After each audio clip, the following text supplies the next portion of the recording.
This is TechCrunch.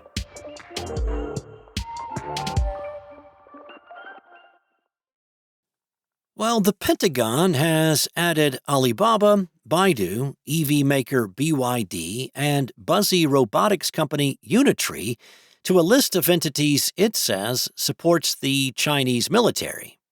The expansion of the list increases the chance that the Department of Defense could make it harder for U.S. companies to do business with these entities. It's also likely to further strain the tension between the U.S. and Chinese governments. The list, known as the 1260H list, for the specific section of the 2021 National Defense Authorization Act that created it, is just one tool that the U.S. has used to place restrictions on Chinese tech. President Donald Trump has used tariffs in both of his terms to put pressure on China, including a 100% tax on imported Chinese EVs.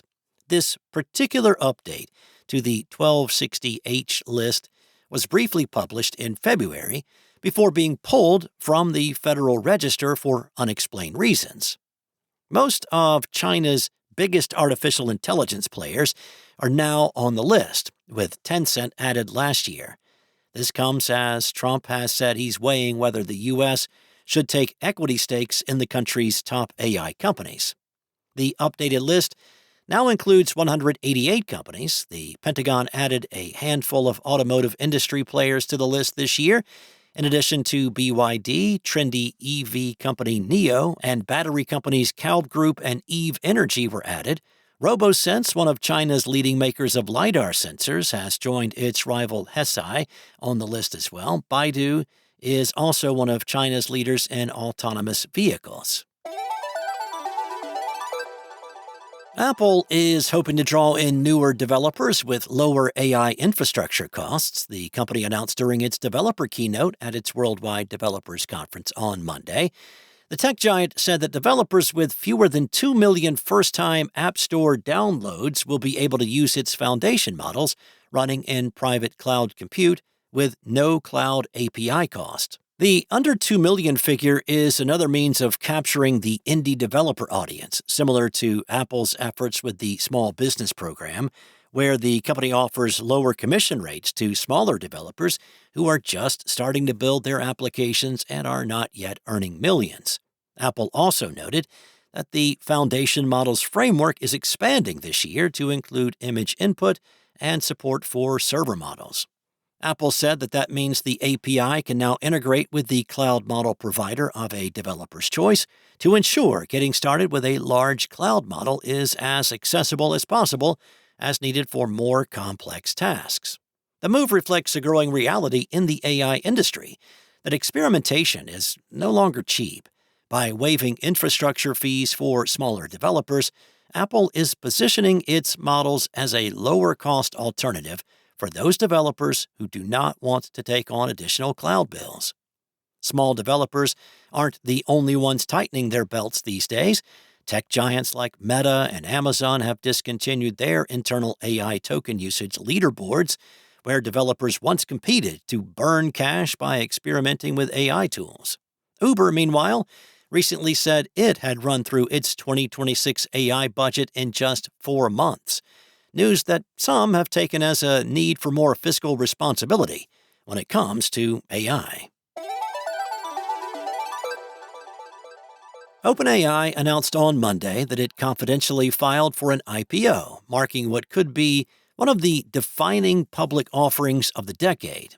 And then there's OpenAI CEO Sam Altman's other company, Tools for Humanity, which is reportedly conducting layoffs, according to Business Insider. TechCrunch reached out to the company for confirmation, but has yet to hear back. You might know Tools for Humanity better through its verification project known as World and its related device, a creepy silver orb that wants to scan your eyeballs.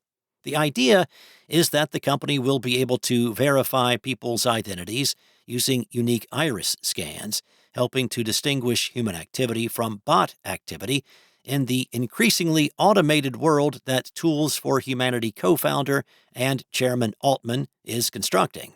The company would also use these scans to validate people's identities to support the trade of its own cryptocurrency, WorldCoin.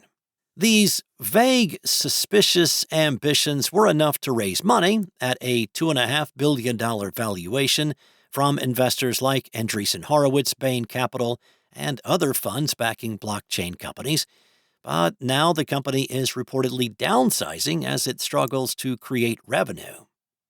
In the U.S., companies like Tinder, Zoom, and DocuSign have partnered on Altman's side project. Internationally, Tools for Humanity has faced regulatory and ethical concerns. In Kenya, India, and Hong Kong, for example, people were offered the equivalent of $50 in WorldCoin in exchange for their biometric data. Kenya later banned World from operating in the country, citing privacy and financial concerns. Meanwhile, South Korea fined the company $830,000 for allegedly violating local privacy law. Who would have thought? People don't feel great about giving their biometric data to a startup in exchange for $50 worth of crypto. That's all for now. For the latest tech news, check out TechCrunch.com.